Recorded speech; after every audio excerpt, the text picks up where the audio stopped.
From the front lines of the information war, it's Alex Jones.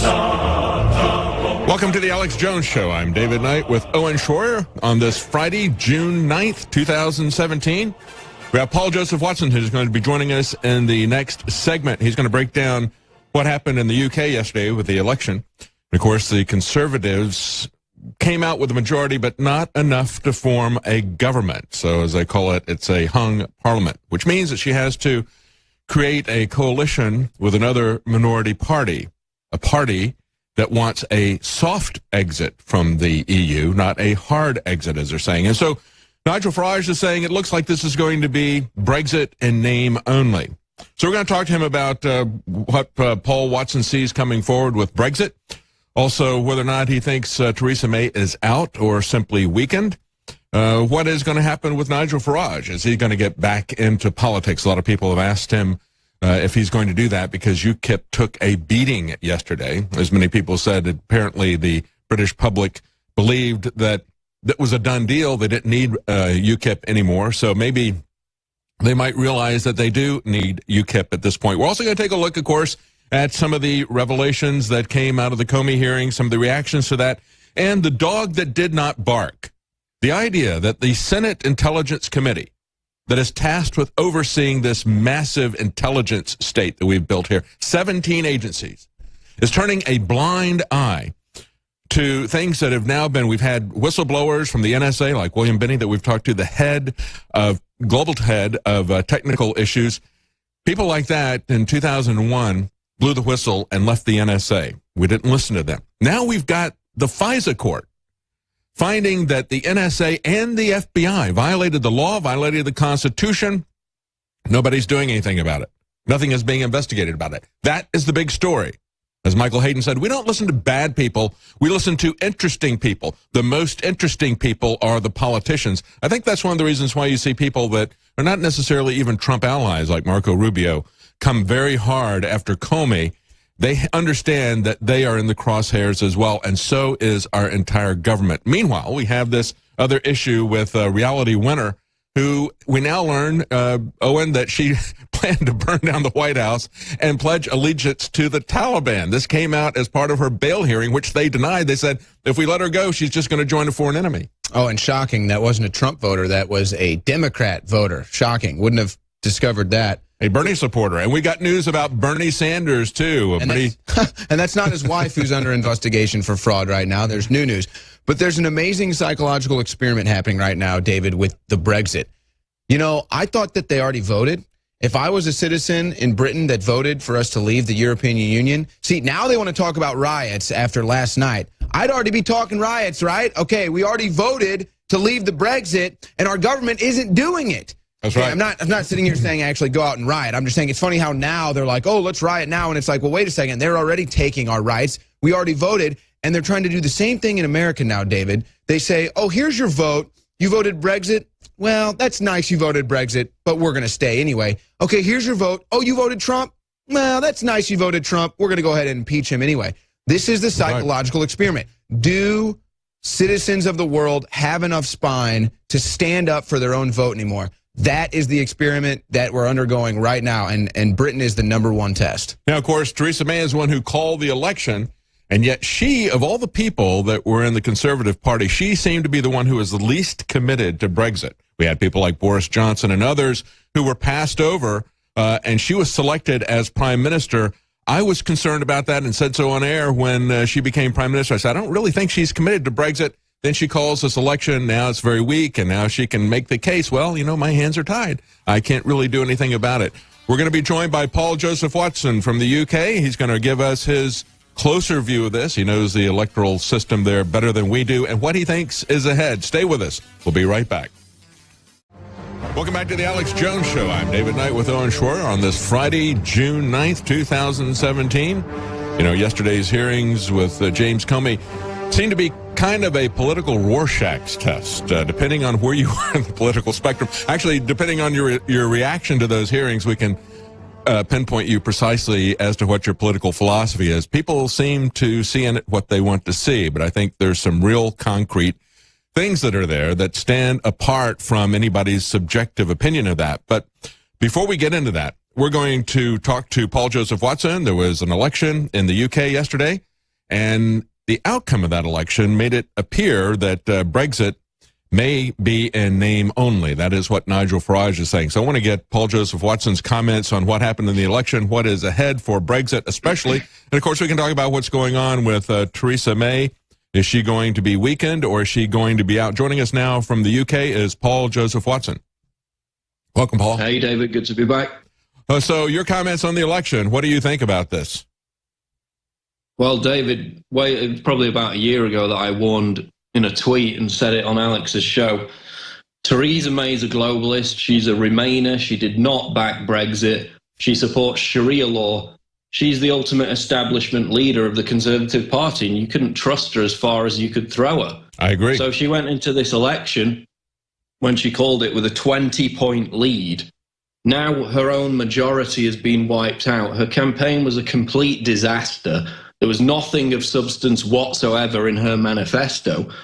And the outcome of it all is, whether by design or not, whether just through huge blunder at every step along the way, as you said, as Nigel Farage said, Brexit is now in danger because it weakens her hand in the negotiations. She's been forced into a coalition government.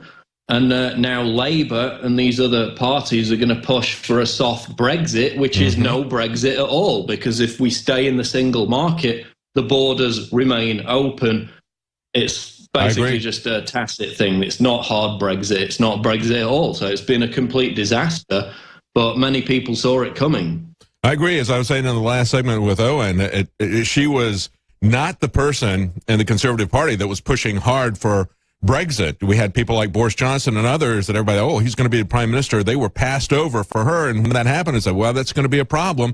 She kept delaying, then called, as you point out, this election. It kind of comes across as doing a suicide bombing of Brexit. Like I said, James Comey kind of suicide bombed himself yesterday trying to get Donald Trump in the hearings. I want to play, you're talking about the campaign itself. I want to play Nigel Farage's comments on how Theresa May came across as insincere and robotic, and then get your comments, Paul. Let's play that clip.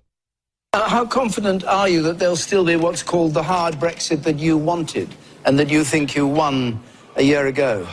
Well, I was always a bit suspicious with Mrs. May as to whether we'd get it. I mean, she was asked in the campaign repeatedly, having backed Remain, did she now believe in Brexit? And not once did she say yes. She just said she was carrying out the will of the people. This may prove to be unfinished business. Vicar of Bray, you think she is? I do, yes. Vicar's daughter, so. Vicar of Bray. Very much so, yes.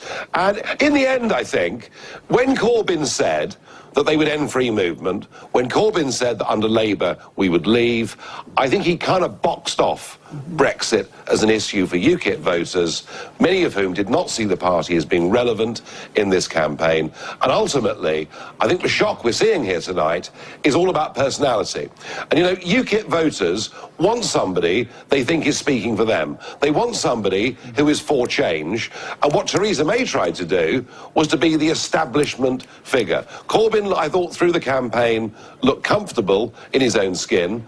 He actually appeared to be enjoying it, and the Prime Minister came across as insincere and, frankly, robotic.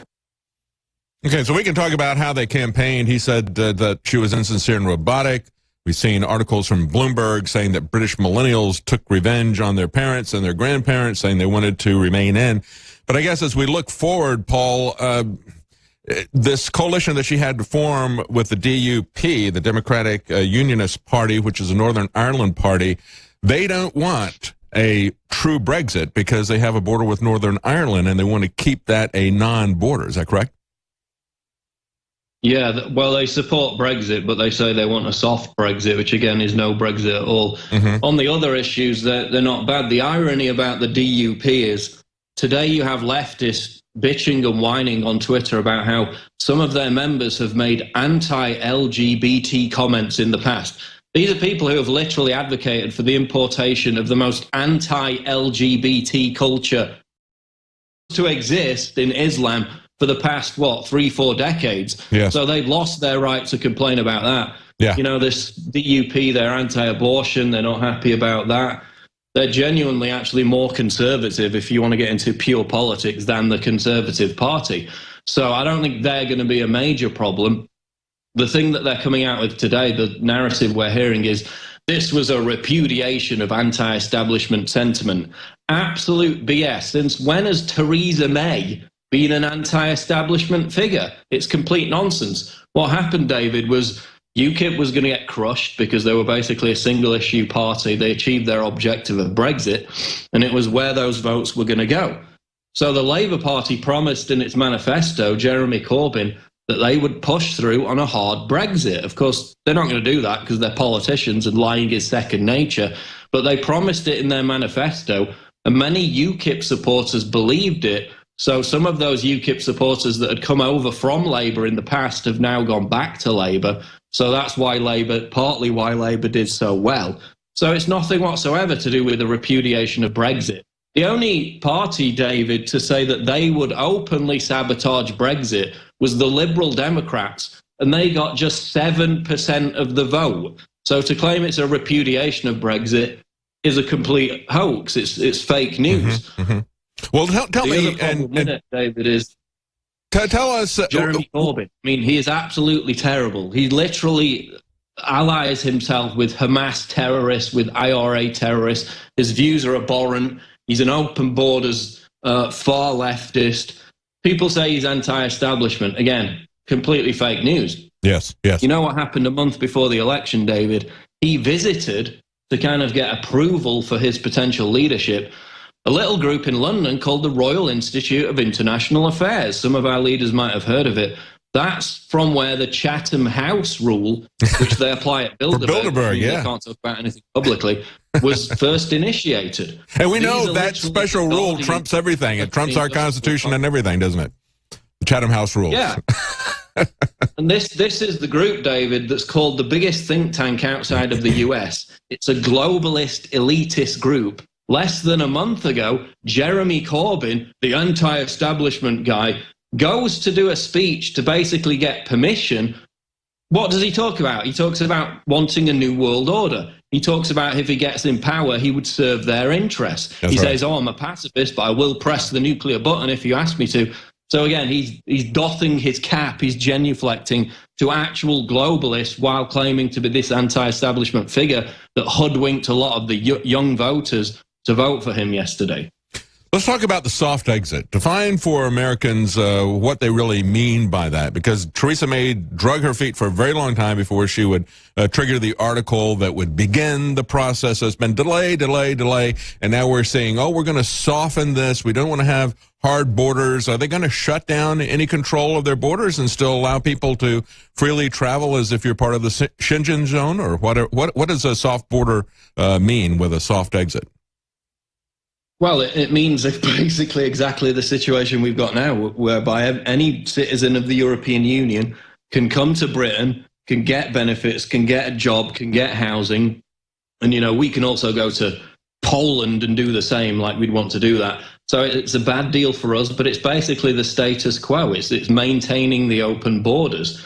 And even on that level, they probably wouldn't pull us out of any of the onerous bureaucracy, which makes it virtually impossible to start a business now in the UK. It grinds down our economy. We have to put more into it than we get out. We're ruled from Brussels. It's a complete mess. So that's what they're pushing for. It basically won't be any change from what we've got now. It will be in name only. Mm-hmm. And that's what we face now that Theresa May has completely messed this up. The other situation is now, there's an article up on Infowars.com, the leftist Corbyn supporters, and these are the young people, some of whom are basically like the British Antifa. They're called Momentum. These are vicious thugs. They go out and attack people. They riot. They're now threatening riots if Theresa May forms this coalition. So even though Jeremy Corbyn still lost, even though he's out there claiming he won, David, which is completely bizarre, his supporters are claiming they won. They didn't. They lost. So now they're promising riots. Some of them are promising to assassinate Theresa May. And it's that same kind of butthurt that you saw after Trump won, with the leftists out rioting on the streets. So that's right. We might have that to look forward to this weekend. Paul, so you have your own parallel organizations. Go ahead. Paul, I'm just confused because I saw that article you wrote, and you're seeing these people wanting to riot, but you already voted on the Brexit. Obviously, the answer is leftists riot, righties don't. They go to work, conservatives work. But I'm just curious, when is that outrage going to exist over the fact that you voted to leave the European Union? When will you actually have that outrage to a vote that actually already happened? Well, I've heard a lot of serious commentators and even politicians say, I will be one of those out on the streets rioting if Brexit doesn't happen. Whether that's actually going to happen remains to be seen, because as you said, the right, conservatives don't normally get out on the streets because they're actually civilized people. They don't want to just smash things up for the sake of it and attack people. But Brexit supporters have said that. They said if it's not followed through on, if the timeline is not met, which is March 2019 to be completely out of the EU, then they will be out on the streets. So we wait to see if that happens. Thank you, Paul. I know you're feeling under the weather. I appreciate you getting on with us, even though you have the flu, and giving us your breakdown on it. Very important. We'll be right back. David Knight with Owen Schroyer. Welcome back to the Alex Jones Show. I'm David Knight with Owen Schroyer. And Owen, we were just talking to Paul Joseph Watson about the UK election. We had someone in Theresa May who ran a very wooden, very robotic campaign, as Nigel Farage characterized it. She did not have enough people after being tremendously ahead in the polls when she called the election. After the campaigning, she wound up not even having enough votes to get a government together, so she has to work with another party that doesn't really want to get out of the EU. So they're looking for a soft exit, as they say, or soft Brexit, which, as I pointed out, is in name only. That's something that both Nigel Farage and Paul Joseph Watson pointed out. It's not really going to change anything. The borders are going to remain open. Just after we've seen, I would have thought that that would have been more of an issue, but I think here's the deception, Owen. I think you have Theresa May, who was picked as prime minister after the Brexit vote, even though she had come out in opposition to Brexit, and they passed over, I think it was 3 or 4 other individuals, like Boris Johnson was the obvious first choice because he'd been such an outspoken advocate for this, but they passed over all these other people, or they moved them over to the side, or they withdrew, but I think it was under pressure, and then they put in somebody who really was not committed to it. And so is this kind of a soft subterfuge that we've got going in here so that they don't have a true exit from Brexit? The other part of it, as Paul Joseph Watson pointed out, was Jeremy Corbyn, who is the hardcore socialist leftist that was running, had said, oh, no, we're all for Brexit. And yet he's going to the UK equivalent of the Council on Foreign Relations. And so he's going to this globalist organization that hates national sovereignty, meanwhile telling people publicly that he's for Brexit. And I think the same thing is possibly going on with Theresa May, because we look at these individuals that they had in this most recent terror attack. There's an article on Daily Mail, flagged to MI5, arrested with a fake passport, shopped by their own mothers. All 18 glaring red flags that the UK security forces missed.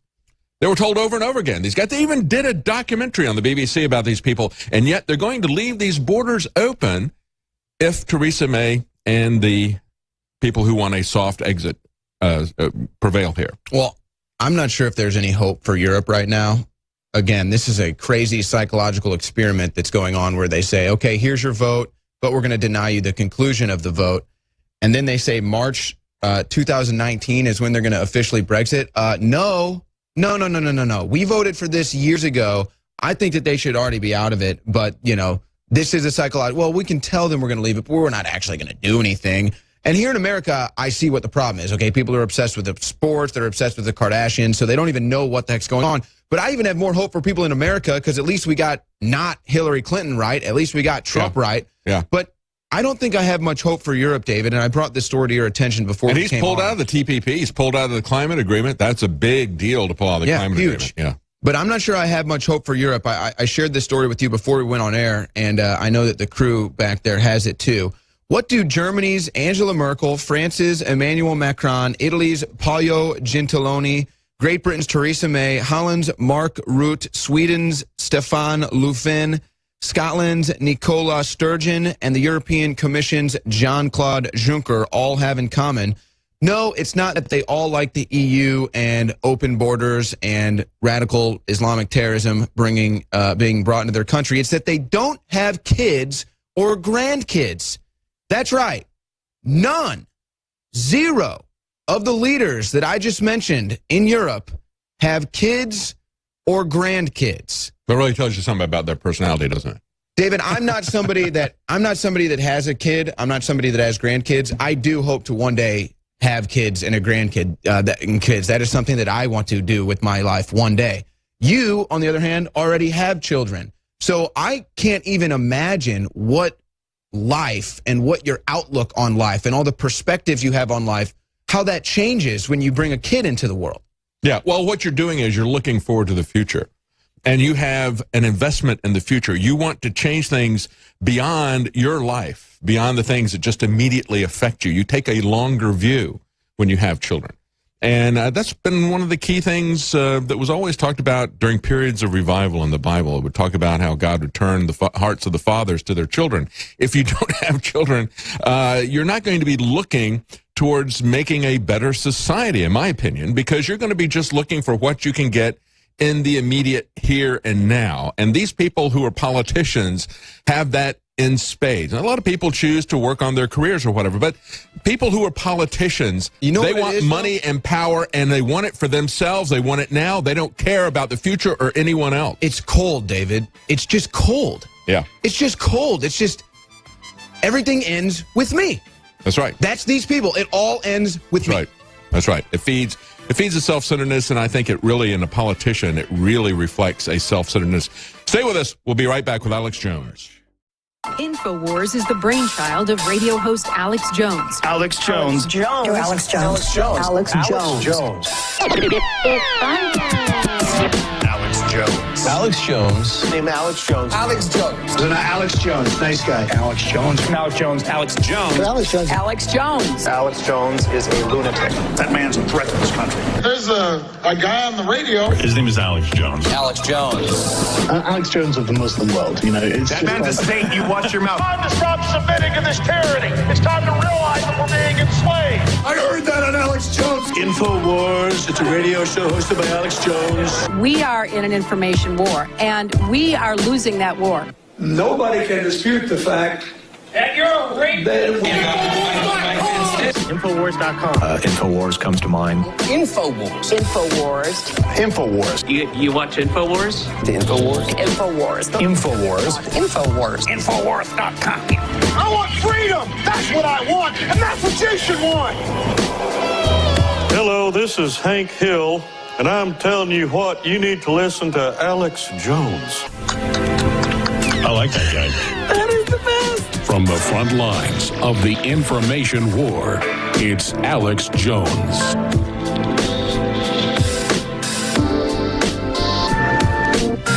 what you just saw, what you just listened to was just a very little piece of the mainstream media basically launching demonization reports against Infowars.com. They take our statements, they edit them, they take them out of context, they lie about us, they claim that we admit we're fake news. It's incredible. But in the last 24 hours, you've seen who is the fake news. I mean, it's incredible. We're going to have David Knight in here. We're going to have Owen Schroyer and other guests today, and the clips of Comey yesterday destroying himself, self-destructing. We all saw him admit he leaked.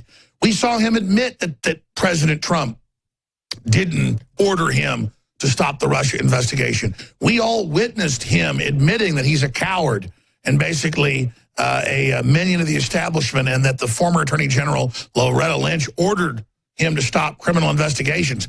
That's what's happening. But if you watch CNN or MSNBC, it's like Trump caught in lies, this and that. It is incredible how they are spinning that testimony. But the good news is we're here. We're covering it. We're playing the actual clips of what happened from the 3-hour testimony, not just the little clips they want to twist or edit. We're going over all of this, and we're going to do it today, one after the other, the real clips of what happened and what unfolded. Amazing.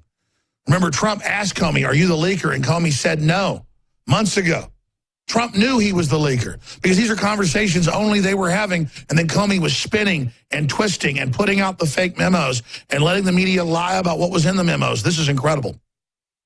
Now, that said, before we get to this analysis and this breakdown, I want to thank you, the listeners and the affiliates and the sponsors that have made this broadcast possible. It's been an interesting journey, to say the least. We're under attack. We're being demonized, just like America and President Trump is. But thanks to you standing with us and seeing through the lies, we are growing stronger by the day.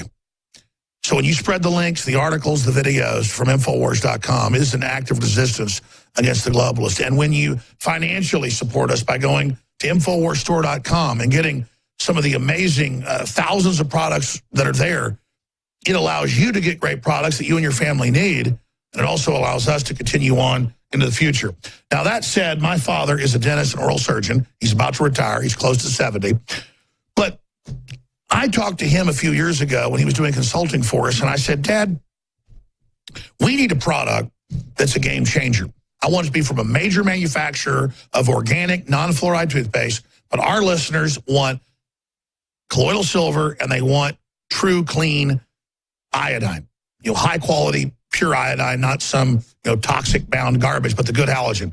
And they need it with tea tree oil. They need it with peppermint. And my dad spent the next few years finding the folks that could do it. And it turns out it's the biggest manufacturer of fluoride-free toothpaste in the United States, the same people that make Tom's of Maine. It's the company that makes it for them and others. And at their big facility, every few months now, they make us a new batch of Super Blue non-fluoride toothpaste with iodine, nano silver, plus peppermint and tea tree oil.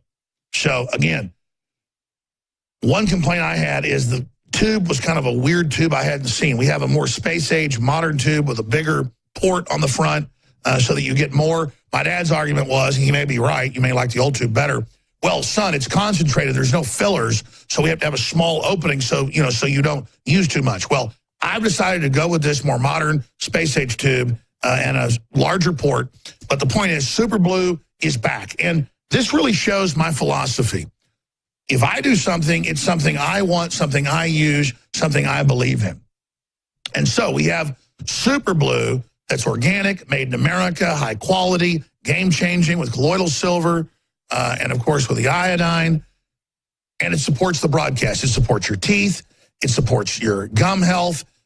It supports your heart health, because the American Dental Association points out that a lot of heart problems are caused by infections in the gums. They get in your bloodstream and then into the ports and the ventricles of your heart. I mean, do your own research. Tooth health, getting them cleaned every few months, every 3 months at least, brushing twice a day. Flossing is so essential. And so everything we do is about life. That's why it's InfoWars Life.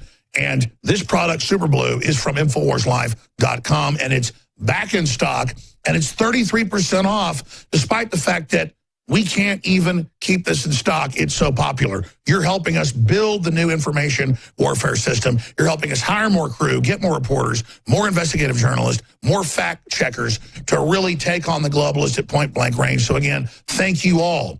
Now, I'm going to hand the baton over to Owen Schroyer and David Knight and others here today. I'll be popping back in later. But again, commit to yourself to check out InfoWarsStore.com, because we're building a new economy. We're building a system where we don't just give our money to big globalist corporations and then they use it against us.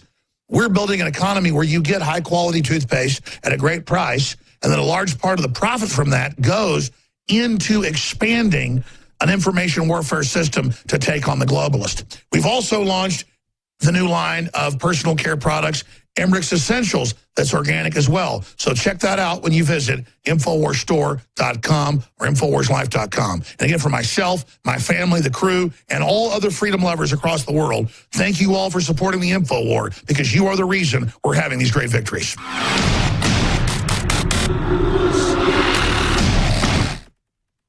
All right, welcome back to the live portion. I'm David Knight with Owen Schroyer. We want to take a look at some of the aftermath of this hearing yesterday. And, of course, as I said earlier, it's a bit of a Rorschach's test, depending on where you are, what you see. Yet there really is a reality. I think one of the individuals that was able to overcome his bias, interestingly enough, was, of all people, Chris Matthews. He said the Russian collusion theory just came apart. He says, always been a big part of the story to me has been that the president had something to do with colluding with Russia. Chris Matthews said, and yet what came apart this morning was that theory. He said, first, we were told that Trump did not have told him to continue investigating the Russian collusion, so he's not shutting this down. And we also heard Comey say, we have a very good investigator in terms of Mueller who's going to look into this. So clearly it wasn't shut down. So that's not an issue that they're trying to make. The left needs to understand that. And we heard over and over again the denials from Comey that Trump was being investigated. He said the second part being that Flynn wasn't the central part of the investigation. So Chris Matthews looks at this and says, you know, there's nothing here. I look at it and, the thing that I'm surprised that people are not talking about, and I guess it's because it's kind of an unspoken rule in the mainstream media that you don't ever accuse important people of crimes. I mean, occasionally it happens with Hillary Clinton, but, you know, he gave her a pass. He gave her preferred treatment. He said there's going to be one standard of law for Hillary Clinton, just as he'd done before with Sandy Berger. There's going to be one standard for those people and another standard for the rest of you people. Don't you try this at home type of thing, right? Which is what he actually said when he came out with that. But I think it's interesting because he put himself, that's why I had the graphic last night with the Nightly News.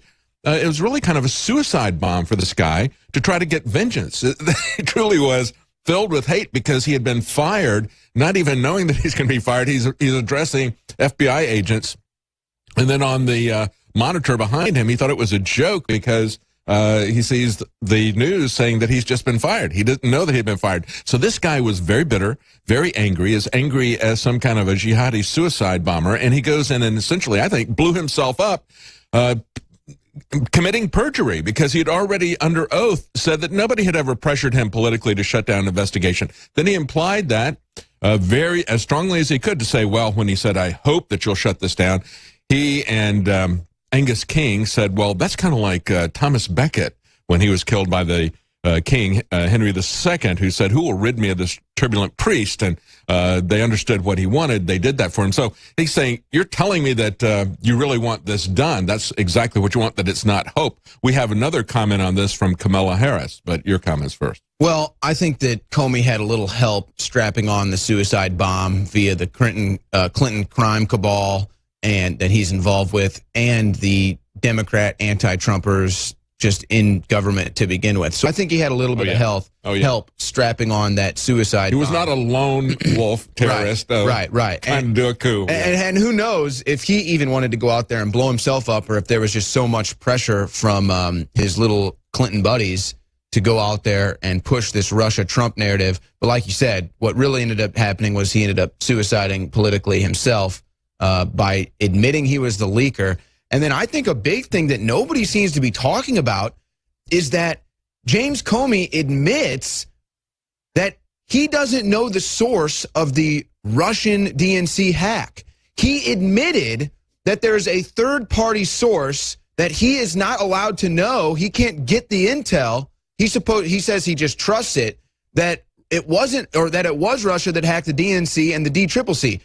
So he says, basically, the FBI is relying on third-party intel that it was Russia. CrowdStrike, which is a DNC contractor, and they've never even turned over the servers for him to look at it. So it's like he's the FBI, but he can't see their servers. It's like, come on, this is the patronage that he was accusing Donald Trump of. He is he's being patronized by the Clintons. But now you're seeing, I think, people.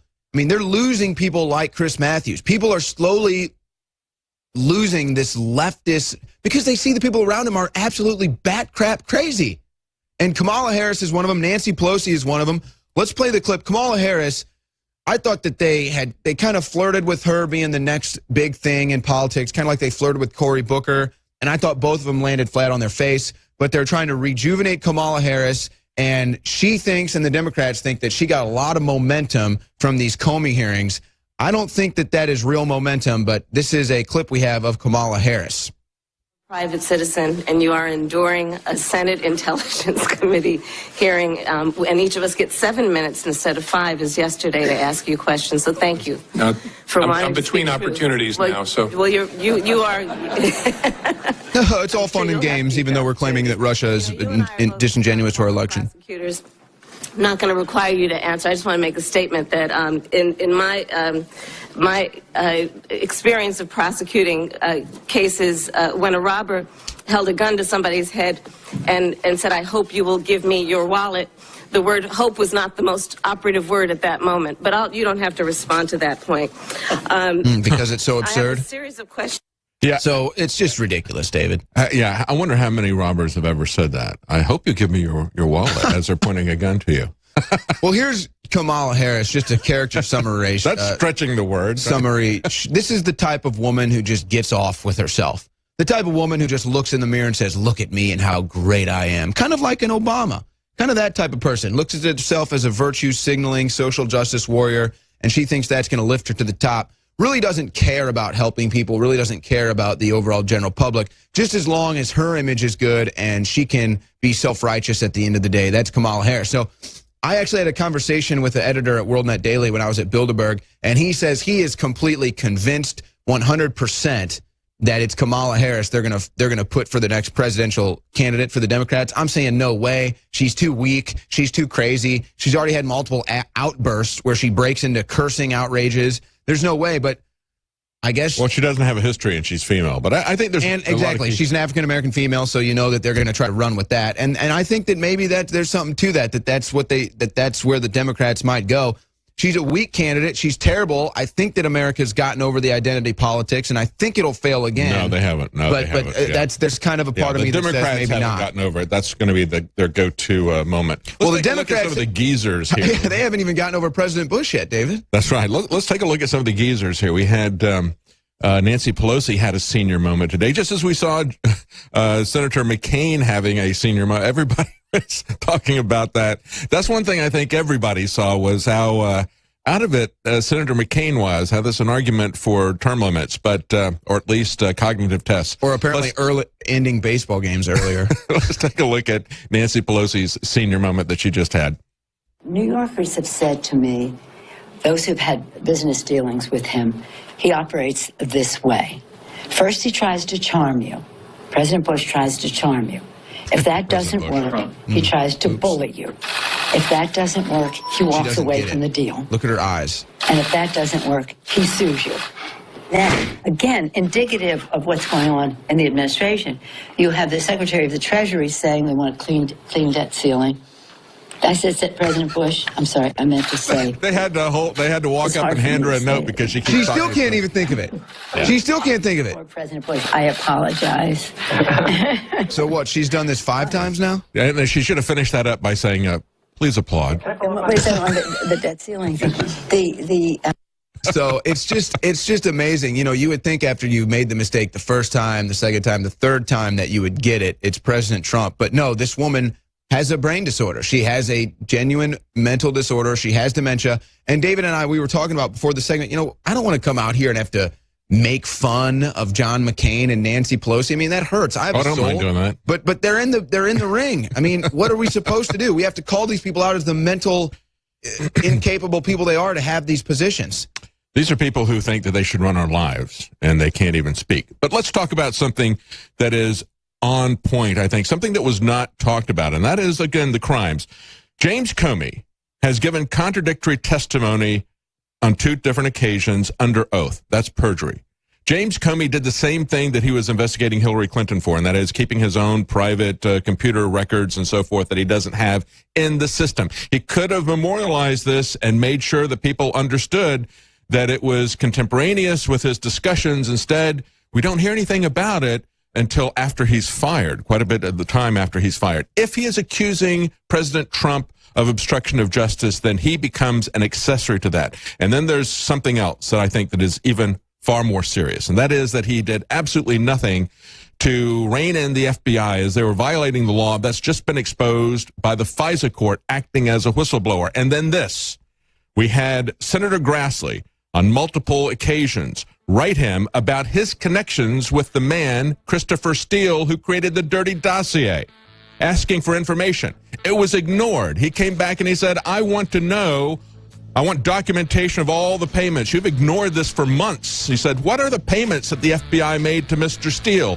Did you know that he was involved as an unregistered Russian agent, the company that he was working with? When did you become aware of that, if you ever did? Those are real legal issues. Stay with us. We'll be right back. Welcome back to the Alex Jones Show. I'm David Knight with Owen Schroyer. We're going to be joined in the next hour by Matt Dubiel of WCKG in Chicago, our affiliate there. He's got some interesting information about Bernie Sanders, and I've got a clip I want to play of Bernie Sanders here taking on somebody and saying that he should not be allowed in the government because Bernie Sanders can't get him to deny his Christian faith. I'm going to play that for you. That's going to be a nice intro to Bernie Sanders we're going to be talking about in the second hour. But before we do that, real quickly, I want to remind you that we have BioTrue Selenium, now 25% off while supplies last. And, of course, if you know anything about your health and the things that you need to maintain a healthy body, you know the importance of selenium.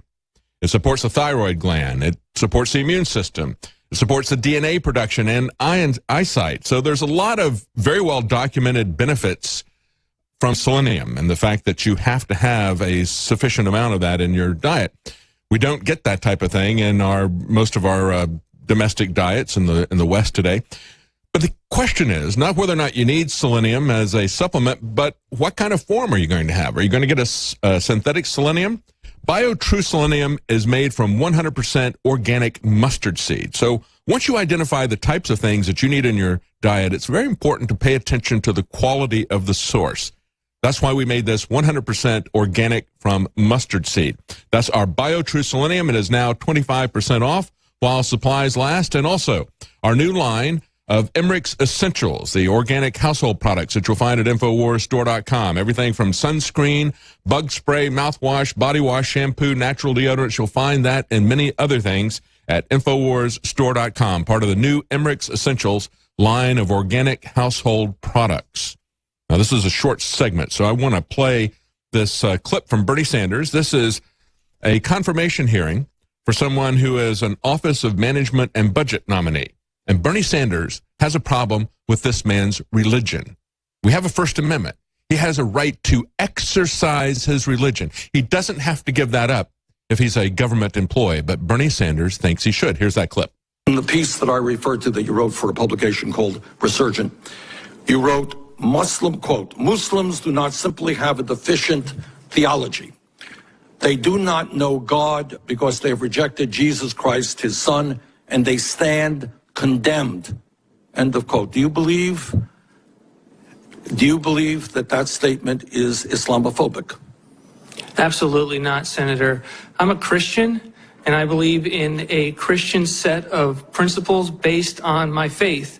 That post, as I stated in the questionnaire to this committee, was to defend my alma mater, Wheaton College, a Christian school that has a statement of faith that includes the centrality of Jesus Christ for salvation. And again, I apologize. Forgive me. We just don't have a lot of time. Do you believe that people in the Muslim religion stand condemned? Is that your view? Again, Senator, I'm a Christian, and I wrote that piece. Well, what does that say? The statement you think Bernie would ask a Muslim the same thing about this Christian man? There are in America. I really don't know. Probably a couple of million. Are you suggesting that all of those people stand condemned? What about Jews? They stand condemned too? Senator, I'm a Christian. I understand you are a Christian, but this country is made up of people who are not just. I understand that Christianity is the majority religion. All right, we're going to run out of time, so let me summarize this. He went on to say, when Bernie Sanders eventually let him talk, he said that as a Christian, I believe all individuals are made in the image of God and are worthy of dignity and respect regardless of their religious beliefs. I believe that a Christian, that's how I should treat all individuals. Bernie Sanders doesn't realize that the First Amendment was written by founders who quoted the Bible, who were Christians. They based that on Christian principles. We have an open, pluralistic society, unlike Islam, where they try to combine religion and state. That is a distinctly idea that is Christian, that we want people to have that freedom of choice. Stay with us. When we come back, we'll talk more about this.